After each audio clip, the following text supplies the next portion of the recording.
It's 5:30, so we'll call to order this meeting for Monday, July 22nd. Jordan, would you start us off with a roll call, please? Please respond by stating present. Councilmember Ronayne. Present. Foberg. Present. Liebelt. Present. Ward. Present. Johnson. Reinbold. Present. Langer.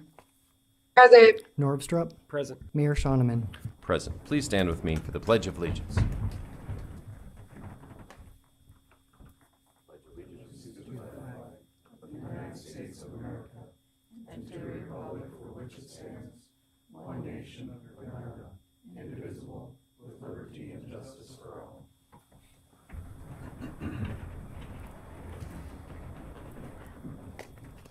First order of business will be to approve this week's meeting agenda. Take a motion to approve as printed. Move to approve. Second. Motion Reinbold, second Norvstrup. Does anyone have anything that needs to be adjusted, changed, or fixed? All right, then we will take a vote. All in favor of approving this week's agenda, please say aye. Aye. Aye. Opposed, nay. Motion carries. Next will be our approval of the minutes for our meeting that took place last Monday on July 15th. I take a motion to approve those minutes. So moved. Second. Motion Liebelt, second Ward. Anyone have anything to discuss as it relates to the minutes from last week's meeting? All in favor, please say aye. Aye. Aye. Opposed, nay. Motion carries. No one has signed up for our open forums. We'll move right along to our consent calendar where we've got 6 pieces of... Oh, Carl. You got here after I did. Well, I tell you what, let's pump the brakes for just a moment, kick back to the open forum for a moment. Now we've got Representative Carl Perry from District 3 here. Carl, make sure that your little green light is on so that we can hear what you're talking about.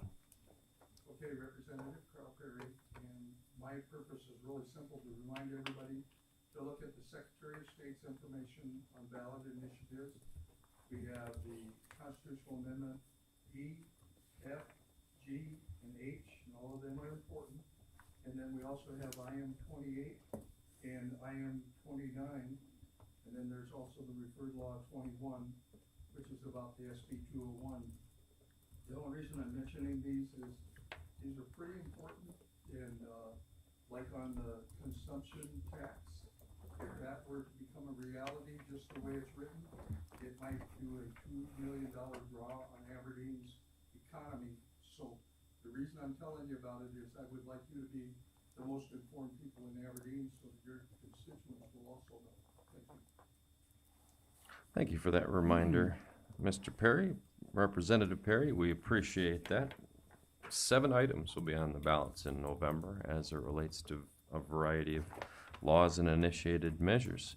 So moving along, we've got a consent calendar with 6 items of routine city business, hearing dates, public hearing, residential contractor's license, taxi license, receiving some minutes, and 2 lottery notices. Take a motion to approve those consent calendar items.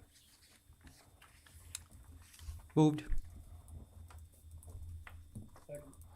Motion Ronayne, second Norvstrup. Anybody have anything to change or amend or discuss as it relates to any of those items? All right, all in favor, please say aye. Aye. Aye. Opposed, nay. Motion carries. Not a single item of old business, so we'll move right along to our new business where we've got a possible approval of an appointment of Jennifer Slate Hansen to our Board of Zoning Adjustment. She would be interested in serving as an alternate member, and the term would begin on August 8th. Eric Miller is here to talk a little bit about that in the absence of Ken. Eric, I guess about all I've got to add there is that just some background with Jennifer. She did serve as a council member with many of you, and then before that she was on the joint Brown County Aberdeen Planning Commission. Just her knowledge and experience in those positions would make her a pretty good fit for the board.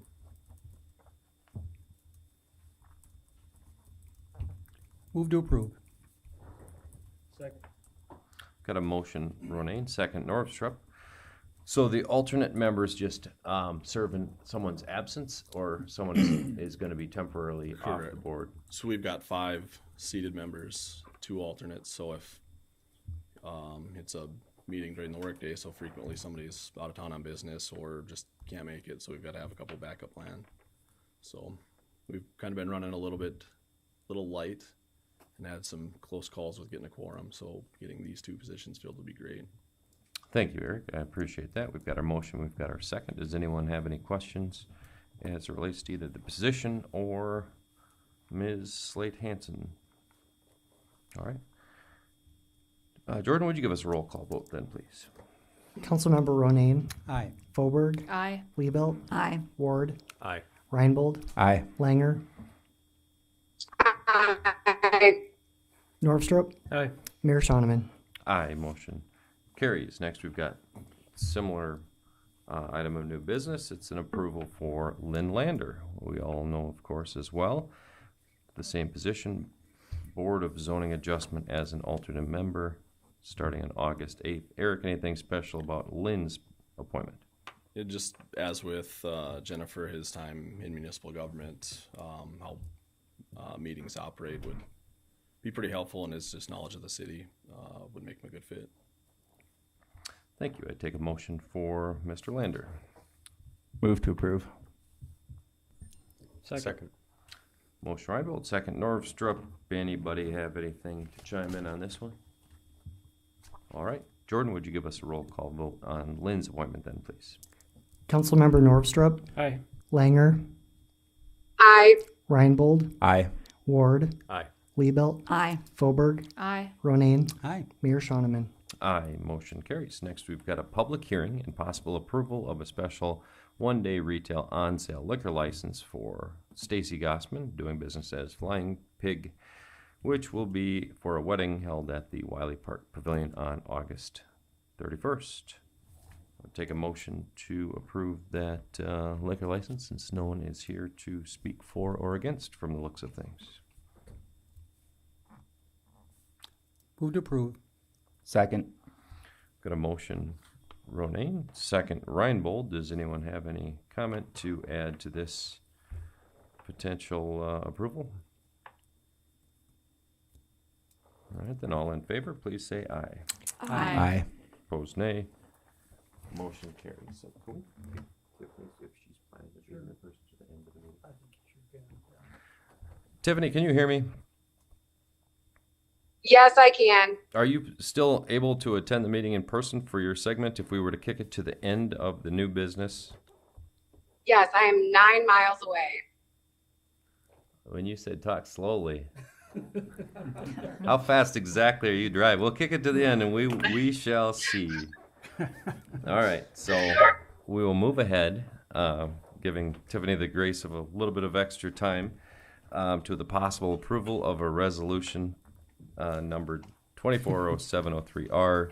It declares surplus property at the north 70 feet of the south 130 feet of real estate, which is described as drainage lot south to the city of Aberdeen, and directing disposal of such surplus property according to our state law. Robin, what can you tell us about that surplus? We discussed this a week or two ago, and I think, part of what we were doing, we were asking how we should, the procedure, what you think we might want to go through. So, Ron, if you want to kind of walk through the rest of the discussion on this, but state law and so on. Sure. Thank you, Robin. So council, this is one of those situations where property owners abutting certain property owned by the city request that we surplus a portion, and that they would potentially be able to buy that at a public sale and incorporate that property into their own. So what you see in the first part of this is a motion to what would be to surplus the south portion of a drainage lot that the city owns up in the 18th Avenue Northeast area of town. And that's what you're seeing is a 70 by 630 foot piece of property. The second part of the motion is if the council does adopt the resolution to surplus that property, then we need to go through the sale process, which would require that we appoint 3 appraisers who are real property owners within the city of Aberdeen to appraise the property. And if the council adopts the first part of this, I would ask that a motion be made to appoint certain persons, and I have some recommended names, and if the council would prefer other names, that's fine.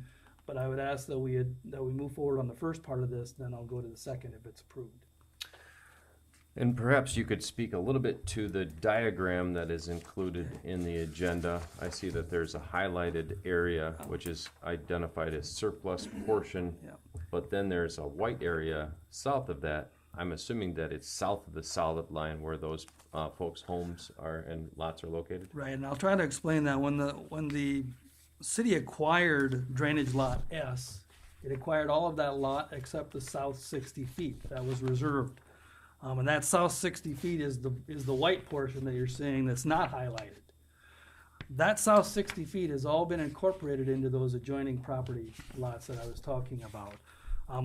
We don't have that plat because that was never required to be done for drainage outlaw S, but if you were to look at the plats for those properties, that 60 feet is incorporated into their property.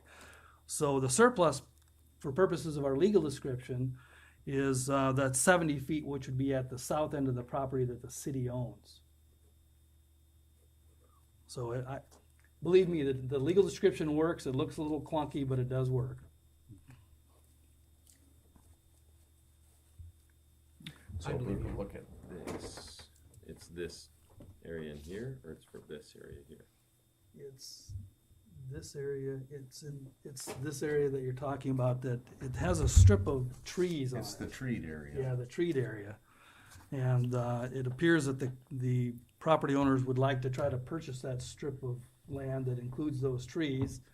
And depending on the conditions that we would need to place on, there is an easement, for example, of scenic enjoyment. These are some conditions we'd need to make sure that whoever were to buy that property has the ability to plat it. In order to replat that into their property, they would have to have access south to 18th Avenue Northeast. So just some considerations to put in place, but. And so I see that there's 6 property owners that are listed on this. Are they intending to each add to their own lots, or is this one person's doing for the most part? I think at the end of the day, they would each add that into their lot. But again, we can't control that. This is a public sale. So to the extent that that property comes up for public sale, anybody could bid on that and potentially be the high bidder, but they just would need to meet the conditions that the city would have.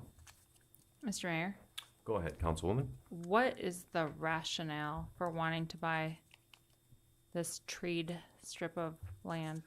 Well, the property owners have maintained that strip basically since they've been there. They're just at a place where I think they want to now acquire that and include that into their properties. So they're mowing it and planting the trees? We know that property owners on both ends, the bookend of it, are doing that. Some of the property owners inside are doing less maintenance, if any maintenance of that treat area. Mr. Mayor? Go ahead, Councilwoman. So is this the area where it says Outlot A and Lot 1 Melhoff's 3rd edition? Is that all water? Yes. Is that giant retaining pond that you can see from the fairground? Yeah, it's large. It's a large retaining pond, yeah. If imagine, you know where the bike path cuts yeah. up, and then they've got like the little gravel road that wides off from the bike track, just west of that gravel. Right. So isn't that all fenced in? Not all of it. There's a chain link fence around the actual or drainage pond itself, but we're talking about an area outside of that. So is there a chain link fence along the south end, or is it just the trees that border it Just the trees that border it on the south side? on the south side. It Aren't looks the, almost like there might be a fence Yeah, north of the surplus portion. yeah. Tiffany, we're asking That's enough a- questions. I So. don't think Yeah, that's right. actually, She's only 6 miles away. I'm sure. yeah. Oh yeah, Um, that's the fence on the drainage lot itself. Yeah. Yep. Mr. Mayor, Go ahead, Councilwoman. can we get a satellite image of this area? But also, aren't the trees there so that if it floods beyond the retaining pond, that's what floods? I'll let Robin or Stu answer that, but I don't think that's I the mean, case. isn't there a margin there for a reason? The intent behind the actual drainage lot, the outlot A, that was actually the borrow area to build up the property for 18th Avenue. So the developer used that as the borrow material to build the lots up. So inadvertently, they created their own holding pond. And then that's where all the drainage off of Dakota Street and Fairgrounds Road, some of Fairgrounds Road goes to, is along with 18th Avenue and some of those properties. That treat area was basically a buffer just as a visual break from, I don't think the elevation of the land is such that it makes any difference whether whether it floods into their backyard or into the city's yard. There's not that kind of elevation difference where it's gonna make it or break it. If I'm getting the gist of what you're asking. The trees are actually there as a visual break, not as a flood compensation area. So the silver on this satellite image is the fence. Yes. Yep. And then the red edge of their lot is incorporated in the southern 60 Correct. feet. Correct. So then, sorry, Mr. Mayor. Go ahead, Councilwoman. Ron, you said something about maintaining the trees or the buffer, I believe was the word that you used. Can you tell me more about what you're saying? So if you'll notice on the picture on the screen, if you towards the west end of that, that property owner has gone so far as to maintain the trees and keep it very clean. If you go a little further east, then you can see that some of the property owners haven't. You know, that's perfectly fine. It's not their property. And then you get to the very east again, you see that they've actually been in there maintaining and clearing. So what we would be surplusing would be essentially all of the trees, that's 70 feet. So then we wouldn't have to worry about those. Those would be now part of those properties to maintain and clear, do whatever they want with. At the same time, it would absorb into it an easement that exists on that particular 40 feet of that 70-foot strip. An easement of scenic enjoyment that prohibits the city from putting any structures on there. So there is some, first of all, it's not property that the city needs. We haven't done anything with it. We're not using it for anything. So we can certainly surplus it if the council sees benefit to that. And you had made mention last we spoke when you were essentially speaking in terms of hypotheticals. What type of a financial cost do you expect that the city will incur to go through the process of creating this sale? I think I need to look a little deeper into what it's going to entail. I've been working, for example, on a invitation for bids, and you can see that there will be certain conditions that we'll have to put in place. What I would propose to do is put that invitation to bids on the consent calendar at some point. And then if the council saw that and anybody wanted to pull it off the consent calendar and talk about it as a separate item, they sure could. But that would be where we would see a minimum bid, for example, and all the various conditions that we're going to have to place on this in order to sell it at public auction. So say somebody else were to come along and buy that strip of land. Tell me about the access to the property then in that case. So if we, Jordan, if we put that back up, as you'll see, to replat a lot, you have to have access to an easement or to a right of way. Now, whether it's by easement or whether it's by frontage, but you have to have access to a right of way to replat a lot. So if that person who buys that is required to replat it, they would have to show us that they've got some kind of access to a right of way. As you can see, it would appear that those property owners would be the natural buyers because they're the only ones that have that access. However, if somebody were to come in and have in place an easement or something that they could show that they have access, then they could arguably bid on that and purchase that property And, away we go. There it is. It's their property. They would replat. Again, this is the explanation for why doing this can be really hard sometimes. And Mayor, may I ask a question? Oh, sorry. Councilman Ronayne, what have you got?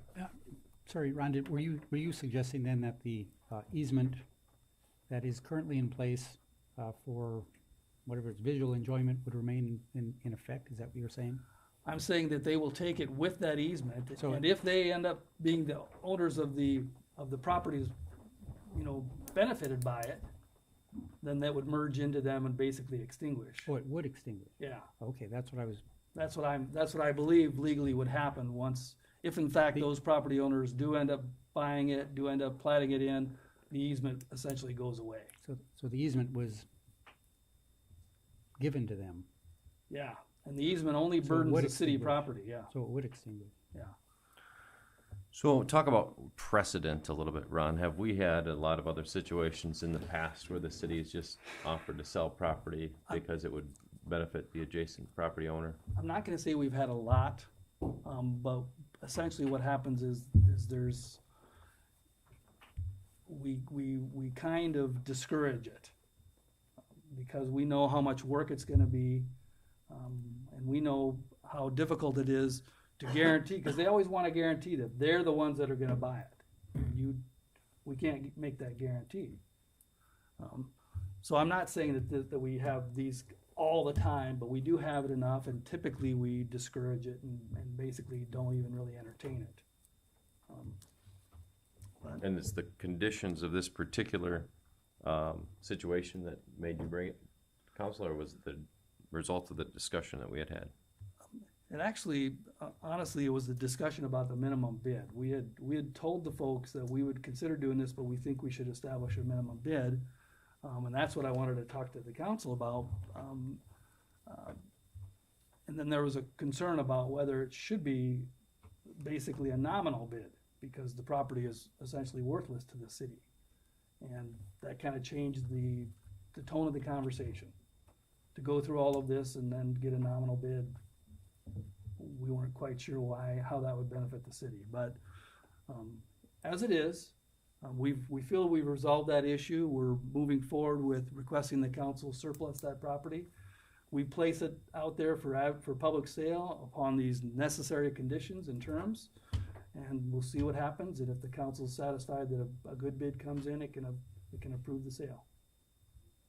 So they're gonna have, one person will make the bid and then divvy it up amongst the, I don't know Neighbors. how that bid will be submitted. It might be a joint submission. It might be a single bidder. thank you, Ron. Any other questions from the council? Mr. Mayor, one more. Go ahead, Councilwoman. Is there any unintended consequence here in terms of, are those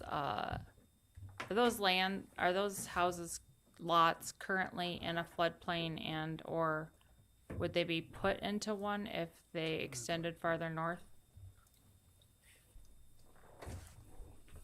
Do you wanna? We So can take the. currently those houses are behind the levee, are protected by the levee, so they are not in the floodplain. And that all of that property is really in that same situation. If the levee did not exist, those properties were in a LOMAR, letter of map revision area. So FEMA gave a letter for each one of those properties to be out of the floodplain. The back portions of the property likely could go back into the floodplain if the levee was not in existence.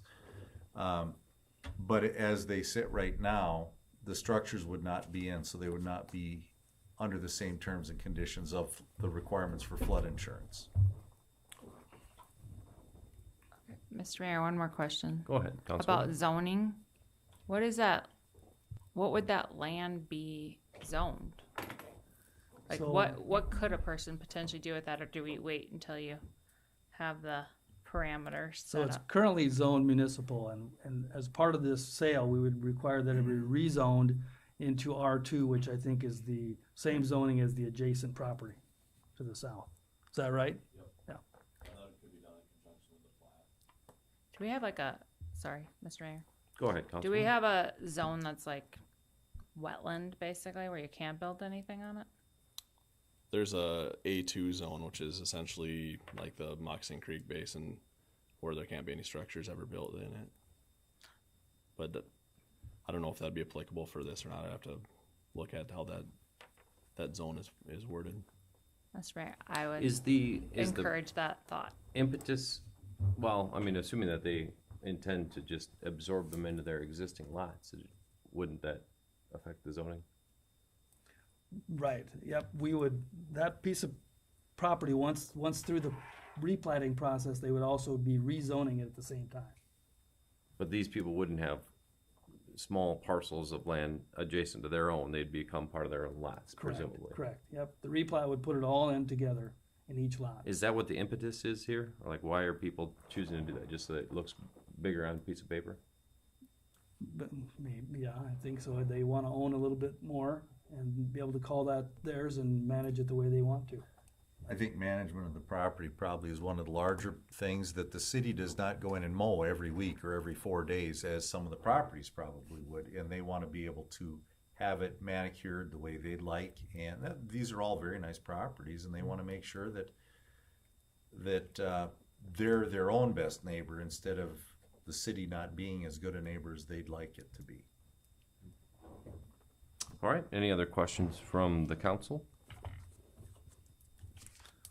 Would someone care to make a motion to, for this resolution to declare this territory as surplus property? I'll move it. Second. I've got a motion from Councilman Ronayne and a second from Councilman Reinbold. Any additional discussion that anyone on the council would bring to the table on this? I just want to say I like the idea. I mean, it's a little less for us to maintain. I don't think these property owners have, well, I think whoever ends up with it will probably end up splitting it up, and the only thing they're going to do is just get an extra 30 or 40, whatever the distance is, for their yard that they're going to have to maintain. And like 70. Robin said, yeah, 70. They're going to maintain it probably better than the city will. So I like the idea. I think this is it's an odd case, but I guess might as well test it right away.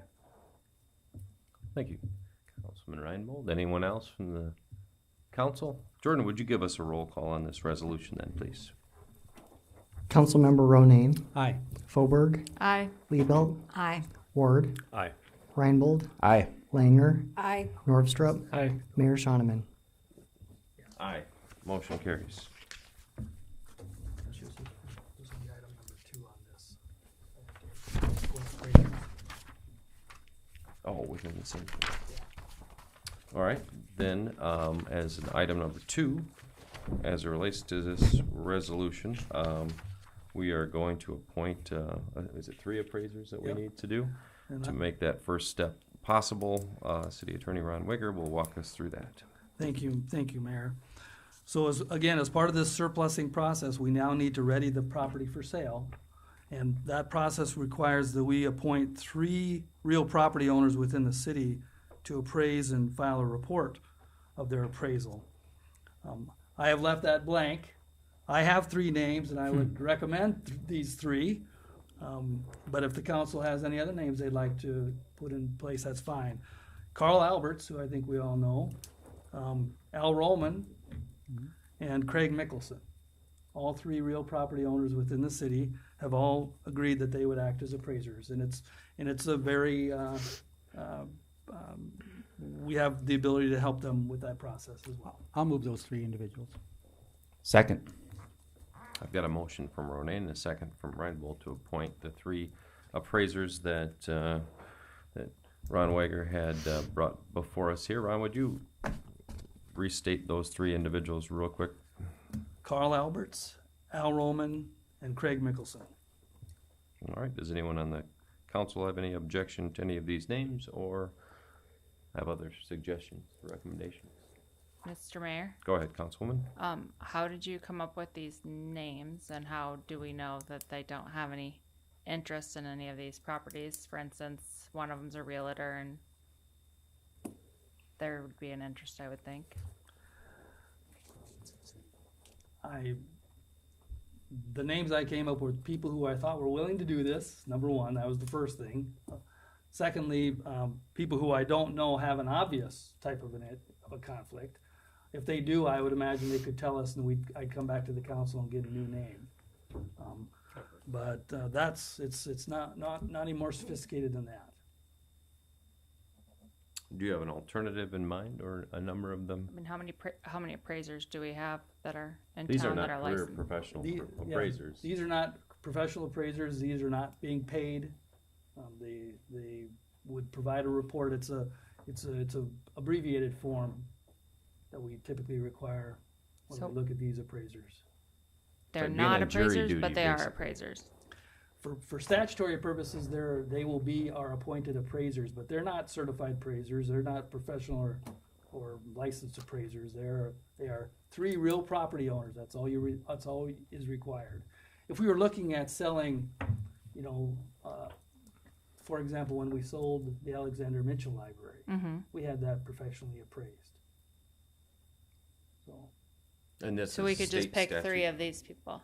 if they're real property owners in the city of Aberdeen, we sure can. Are you volunteering, Councilwoman? No, I'm just saying. She'd be good.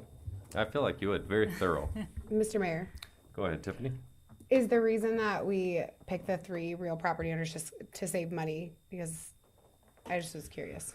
The statute specifically allows this process, I think, for that reason, so that you don't have to spend money to necessarily identify what you think is a decent value for this property and consider bids that might come in on this property. Again, this is a surplus piece of property that we don't know that there's a ready market for that out there. We're just trying to meet all the statutory requirements for a public sale of surplus property. But I would imagine the requirement for 3 probably prevents funny business with one person. Correct. All right. Anyone else from the council? Do you have somebody? I don't think it would hurt his feelings. I think he was just I digging have a into totally his hat. different process. I'll talk to Ron about it. Okay. Will it be too late if we make that appointment? That's It's on fine. what- An entirely different process. No, I mean, we could hold off on the appraisal and go through a different process if the council would choose to do that. It's not required, and I'm not recommending that we do that. I mean, the social scientist in me is saying there's selection bias. So you'd have to have like a pool of, let's say you had a pool of 30 or a pool of 50, you draw 3 random names. Like that's how you avoid selection bias. Otherwise, like you just pick 3 of your people you know, and that automatically creates a bias toward the people that are like us. That's just how it works. And so that's what I would recommend, is that if we had a larger pool that showed the diversity of the community, and then there were 3 random people drawn from there, would to me be a better process, without knowing anything about any of these 3 people and whether anyone in the random list would even want to do it. So I'm just thinking as a social scientist, not as a lawyer.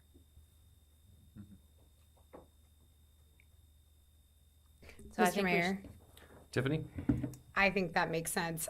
Is it possible for us to move forward with this particular thing and then moving forward form a list of 30 that have said, yes, I would be a part of this process, that we then randomly draw 3 from? Is that logical in any way? especially if we're going to do more of it. I don't know that we're gonna do a lot more of these. I can understand the social scientist in you. I'm thinking as far as just moving these processes through, realizing that the appraisal has value for the council to consider what comes in for a bid. But again, with these surplus properties, May I? Go ahead, Councilman. I don't think the appraisal has any purpose other than to satisfy the statute. I mean, what's really gonna happen is we are gonna get a bid from these folks, and we are, as a council, are gonna decide whether we are gonna take it or not. And we need to dot some i's and cross some t's to order the appraisals. Historically, getting 3 appraisals on things like this legally have been required in many, many contexts. remember when my dad was doing probate proceedings under the old statute, there were 3 doctors who had offices in his office building.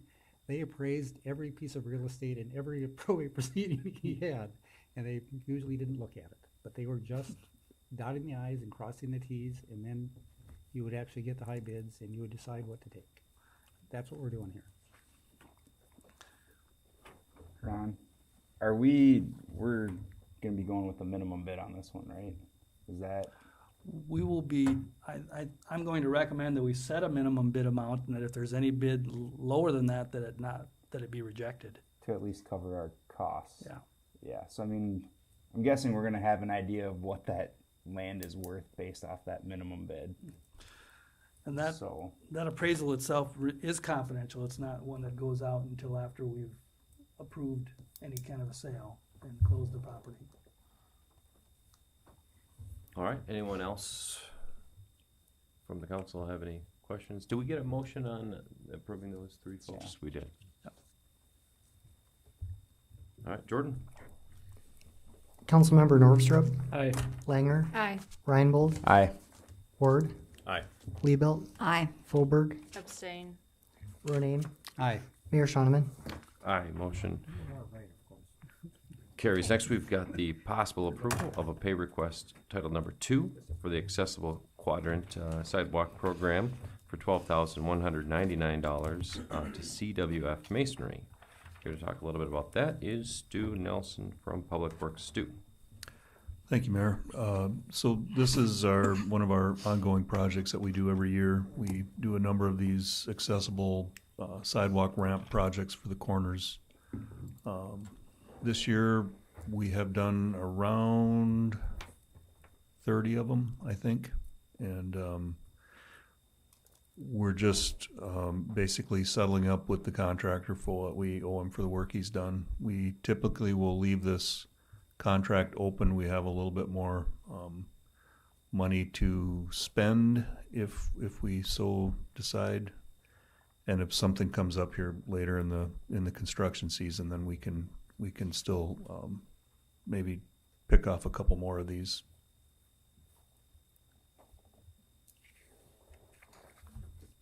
Move to approve. Second. Got a motion from Ronayne, second from Ward. Any questions for Mr. Nelson? Jordan? Councilmember Ronayne, Aye. Fauberg, Aye. Liebelt, Aye. Ward, Aye. Reinbold, Aye. Langer, Aye. Norvstrup, Aye. Mayor Shoneman. Aye, motion carries. Next, possible pay request for CWF as well. It's at $109,488.15 for our maintenance concrete repair, as well as a change order for $71,950.90. Stu, tell us about the payment, and then, of course, the additional change order Sure. cost. So this contract is somewhat similar in that this is for the curb and gutter repair we do in the chip seal area. We at the beginning of the year make an estimate of the amount of curb and gutter that we are going to need to repair, and then we receive bids on that. In this case, the bid that we received was substantially lower than what our estimate was, and because of that, we were able to do more quantities of concrete. So that's where you see this almost $72,000 change order there. So we still probably do just a little bit more of this here later this season in next year's chip seal route. We'll start moving into that area here, probably in August and September. Move to approve. Motion Reinbold, second Norvstrup. So all of the additional cost as it relates to the change order was unanticipated project that we were able to achieve by being under quote. Yeah, so we have $250,000 budgeted for this particular project. Our I can't remember the exact number that the bid came in at 154. So we roughly have $100,000 to use to do additional, and we certainly need to be able to do that. There's there's a lot of work out there that needs to be done in these chip seal areas to get them kind of in shape. Thank you for the explanation. Stu, anyone else have any questions? All right, Jordan, would you give us a roll call then on that? Councilmember Norvstrup. Aye. Langer. Aye. Reinbold. Aye. Ward. Aye. Liebelt. Aye. Foberg. Aye. Ronayne. Aye. Mayor Shoneman. Aye, motion carries. Next, we've got a possible approval of a resolution which dissolves a TIF number 14. Jordan, what can you tell us about that project? Thank you, Mayor. Resolution 240704R attempts to accomplish two things. The first of which is dissolving TIF 14, and the second directs us to disperse TIF proceeds to the taxing entities.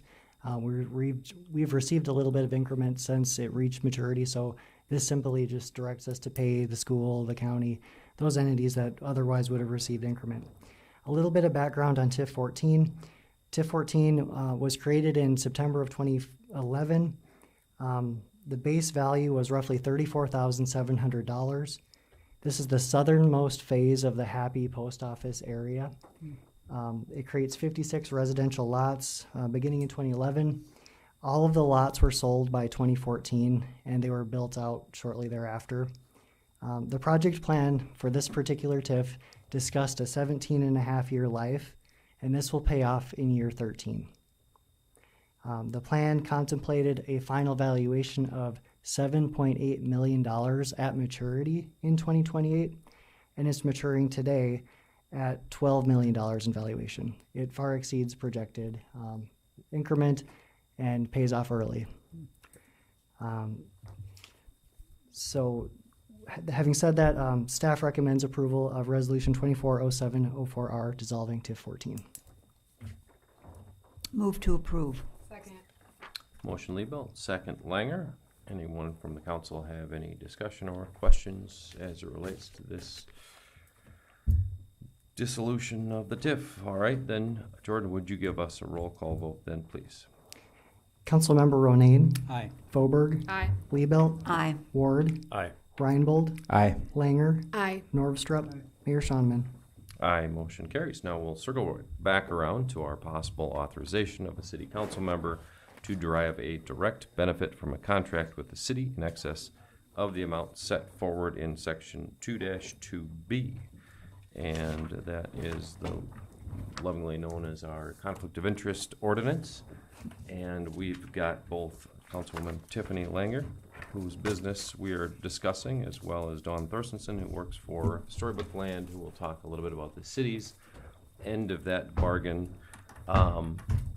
Ms. Langer will find her way to the podium and kind of state her case, and then we can ask any questions, and we can have her maybe step into the hallway as we have any additional discussion as it relates to that. Welcome, Tiffany. Glad you're able to make it. Thanks. Glad to be here. So I opened the swag shop on Main Street in November. My business partner, and we employ one person, and we've been doing fabulous and doing business, growing. The way we grow is doing one-off shirts, and then as we come up with ideas, approaching different businesses or entertainment venues, anything and everything we can to pitch new ideas that we think are trendy and fun. Our entire concept is trend. What is exciting? What do people want to buy right now that they're willing to spend more money on than waiting to order it on Amazon or online office? So we try to merge Pinterest, Etsy, and whatever idea you may come up with, and that you forgot that you wanted until the day before, and then we save you and get it done and make you look like you were thoughtful. So that's our concept. We really liked to jump on the Taylor Travis train. Super Bowl happened, and I sold a bunch of Eras shirts. We found out the Eras concept, which I'm sure is not new to any of you, and whether you're in soccer era or city council era, whatever era you choose to be in, we can make one shirt or we can make hundreds of shirts. We found an old school carousel logo that we then traced back to the Quillen Group, came up with an era concept and pitched it to Storybook Land because we thought who isn't in their Storybook Land never thought it would be as exciting and successful as it was, and I love being wrong in that way, and we were. So we'd like to move forward and sell more shirts to Storybook Land, and that's why I'm here today, because I can do that legally. So Tiffany, the threshold is $5,000 per year sold directly to the city, and according to the documents here, you sold $5,000 worth of those shirts or those shirts and other supplies to Storybook Land, and this will be for an additional $5,000 sale. Correct. So when we approached Storybook Land, they were not currently doing business, purchasing clothing items from anyone else in town. So we were really excited to bring some of that business back.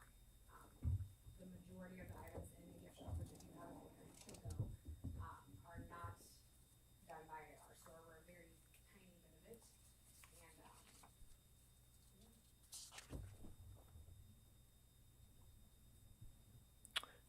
And, And so Ron, beyond the $5,000 limit that we have placed upon our city council and mayor position here, what is the threshold that the state has for conflict of interest? This is the exact same threshold. Both the city and the state use the $5,000. For any contract beyond that would need to be authorized by the governing body to do that. Thank you, Ron. Any questions for Tiffany? Mr. Mayor, can I say one more thing? Oh, sorry, I didn't mean to cut you off. No, you're fine, you didn't cut me off. I just wanted to state that I think that this process is great because I think it's important for us to be transparent. I would love to answer any questions on it.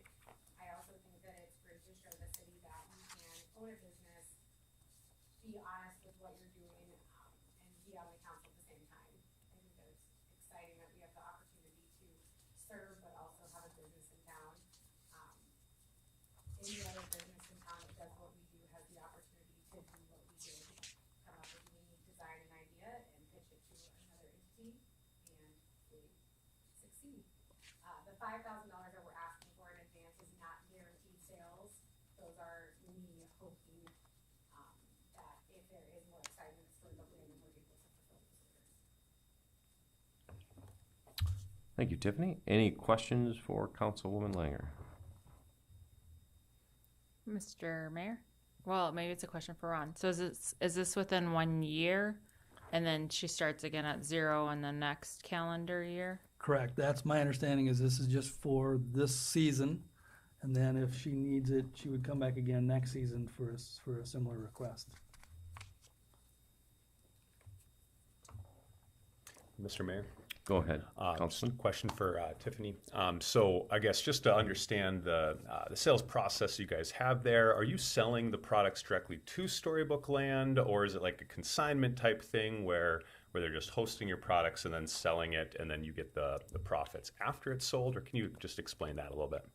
Yes, so our business model traditionally is direct retail, and then we have different levels behind the scenes where we will wholesale to other businesses in town, which we do have a few businesses that we are a wholesaler for. So we give them product at a lower price than what our retail customer would pay, and then they sell it at a retail level at their gift shop.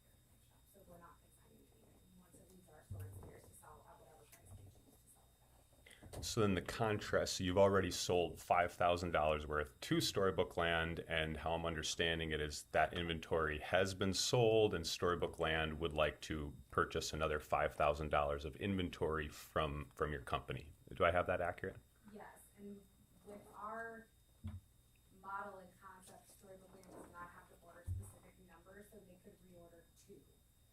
They could reorder 10, so it's actually very nice for them because the majority of businesses that you would order from would require you to order a certain amount or certain sizes. So we don't care if they order 100 or if they order 2, we'll fill the order for them so that they don't ever hit, a certain thing they're missing, but also so they don't have an insane amount of back stock. We can also fulfill it much quicker than if they were to do it through an outside agency out of town. Thank you, Tiffany. Are there other questions for? So Councilman? really, to clarify, it's up to 5,000 additional. Correct, it doesn't, they wouldn't have to, they do have an order currently, that would take about $800 of the $5,000 individual orders. Okay. And Don is here as well from.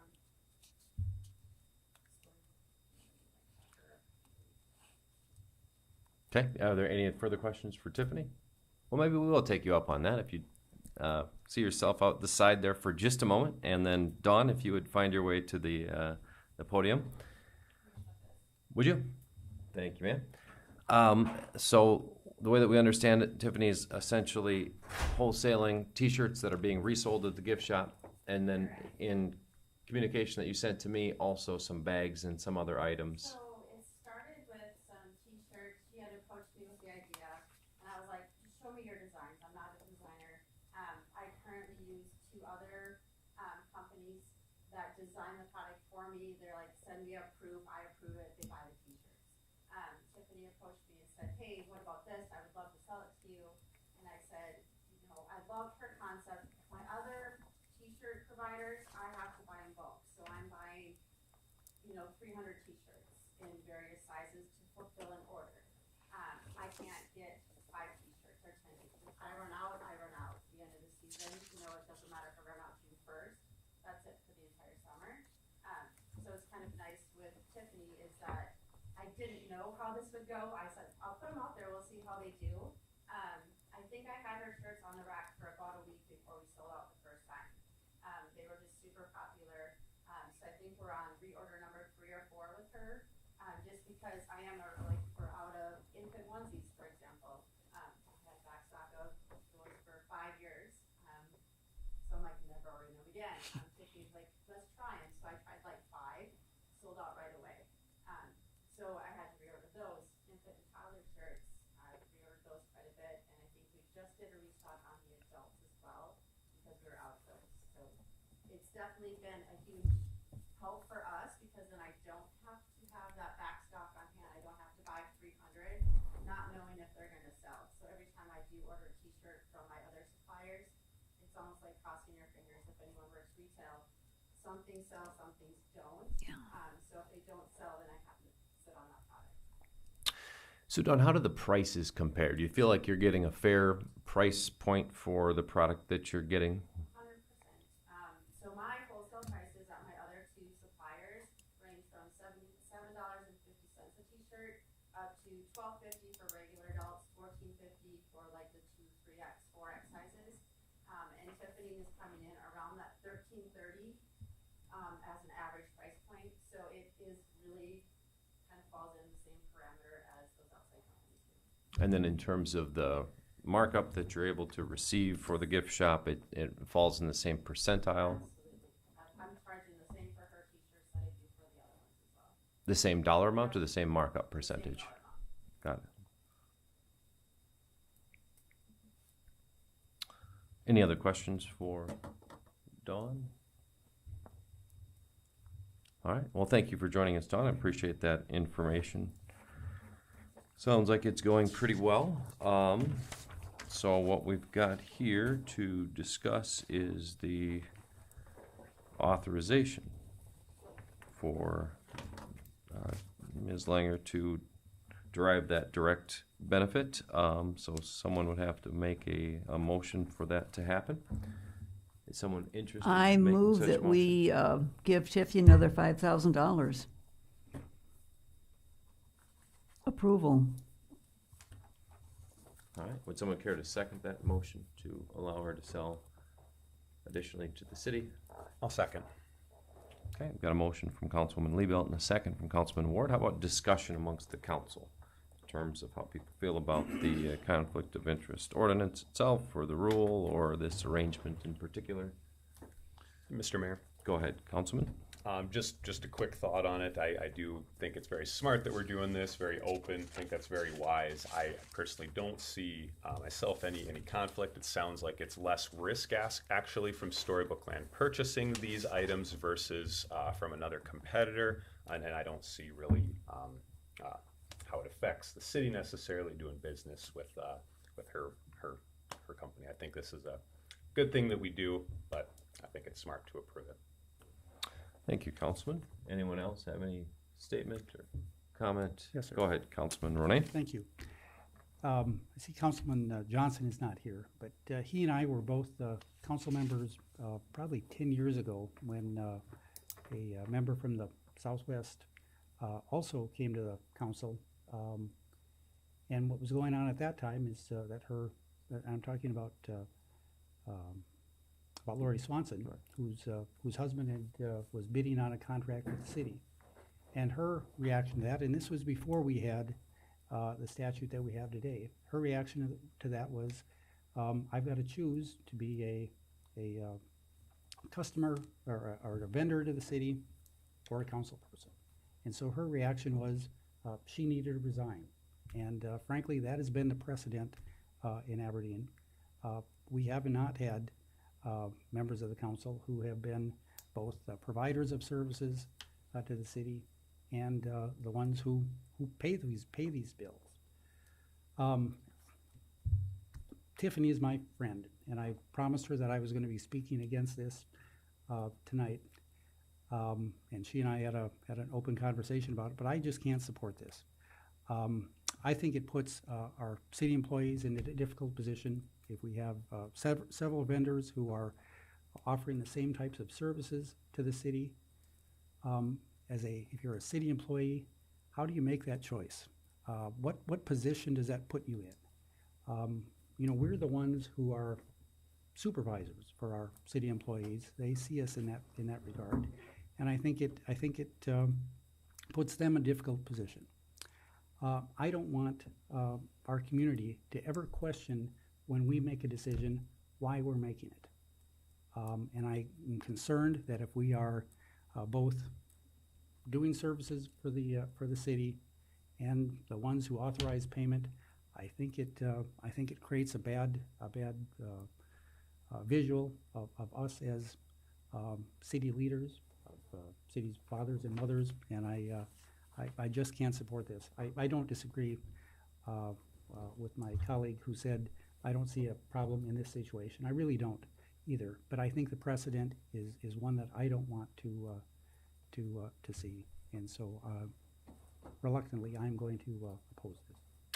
Thank you, Councilman Ronayne. I guess I'll chip in my 2 cents. I would say that I also would recommend agreeing with this, primarily because it's something where the vendor in the city sees the value that's being provided. It's a better circumstance than it would be provided elsewhere. Other cities do allow services from their council members, and I think to a large extent, this isn't $60 to $80 million, depending on the year, enterprise. It has to do business with businesses in this community. There's a finite amount of businesses, and it doesn't make sense to chase opportunities off to other places because we have a steadfast rule that we can't see the nuance and the particulars of. I mean, my business does some business with the city, less than 5,000. I've adjusted it to that amount.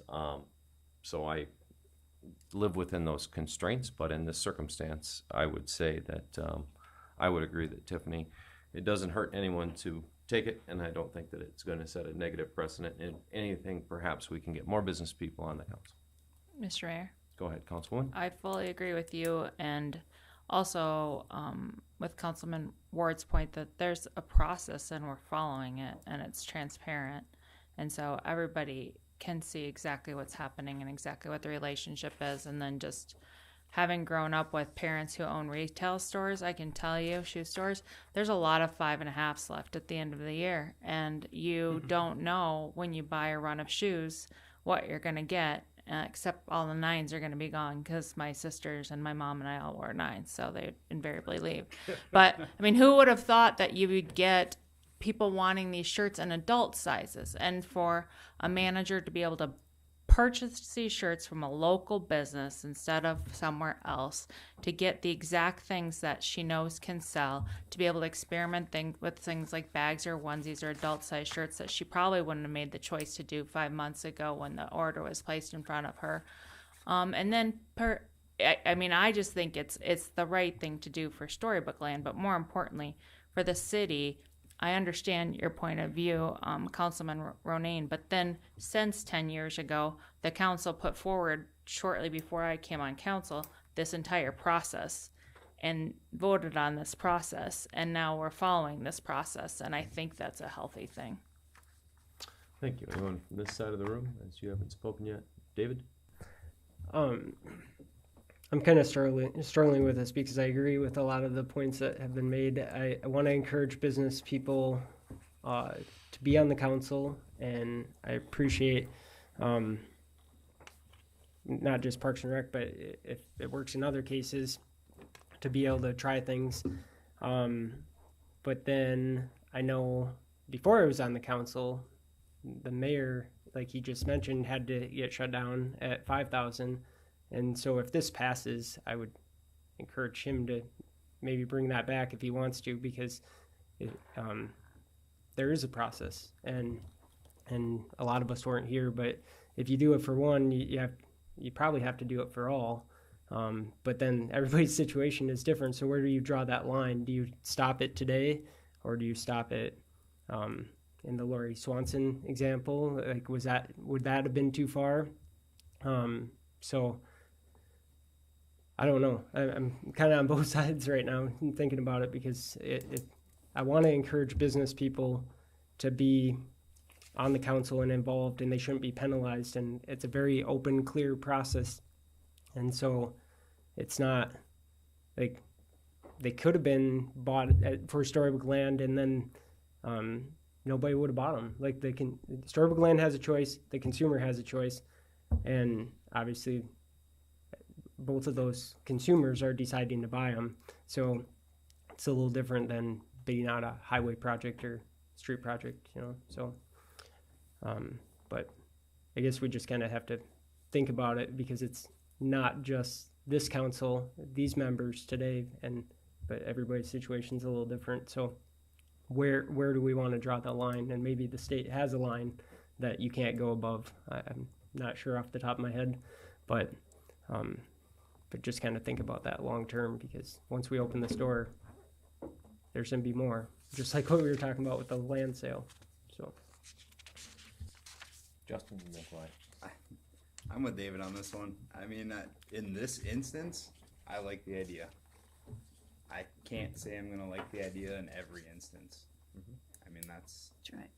I guess that's where we vote on it each time. So, Yes. I mean, like David said, this isn't a $10 million project. Tiffany's not going to do this project and retire off of it. I don't know. This one I like. Other ones I may not. And we've been down this road before, where just because we do it once doesn't mean we have to do it again. But it does set the precedent that if we do it once, we should really look at doing it again. But Mr. Mayor? Go ahead, Councilman. Just a quick thought. I appreciate this conversation discussion. I respectfully don't know if it really does set a precedent, because if someone from the council would have another situation like this, we would simply probably ask them to present, hopefully have their vendor that they're working with come and make a case as well for them. And so I don't see that if we approve this for one person, that if someone else, comes up with this, I think we're going to take this same approach. And, if Tiffany's case was, 5 times the amount she's asking, I think we probably all would feel a little bit differently on this. From my perspective on it as a business person, it's just re-upping an order that's already sold out from, our city. It's if she had the inventory still sitting on the shelf, and then proceeding to, make another order, that's, again, we would find out during this discussion, and I would vote no in that case. I just don't see any huge issues on this one here, and the next time this does happen, I believe that we should look at it again with open eyes, clear the table, and see what facts are presented for that case above $5,000 again. I wouldn't say we ever look to raise that amount. It's a state statute as well, I believe, so... But yeah, I appreciate your guys' points. I do just want to say I don't know if I think we're talking apples, oranges a little bit here. Next time one comes in, we'll just review it again. Sounds good. Any other comment before we take a vote? All right. Jordan, would you give us a roll call vote on this measure then? Councilmember Norvstrup, Aye. Reinbold, Aye. Ward, Aye. Liebelt, Aye. Fauberg, Aye. Ronayne, No. Mayor Shonneman. Aye, motion carries. Jordan, or maybe perhaps Chief Y, you could go and see that Ms. Langer can find her way back in.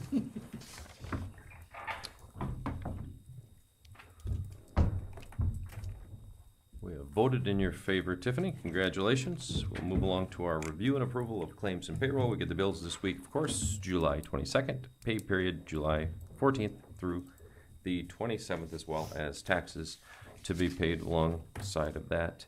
I'd take a motion to pay the bills. Move to approve. Second.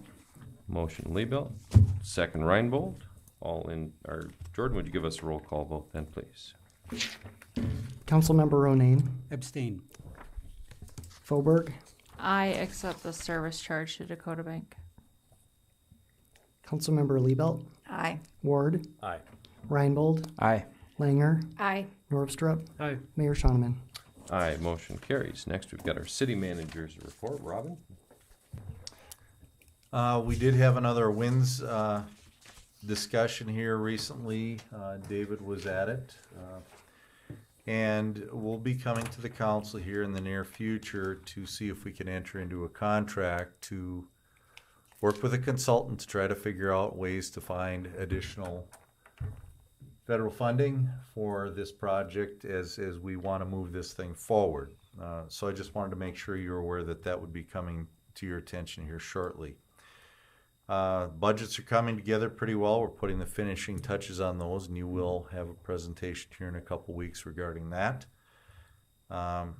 We did have a pretty good, we had a couple discussions with the downtown bid group to see where opportunities exist for collaboration with them to try to make things work. And I guess I think there will still be some meetings for them to have in the next week or two. And then finally, we did have two presentations, both in the fire department this time.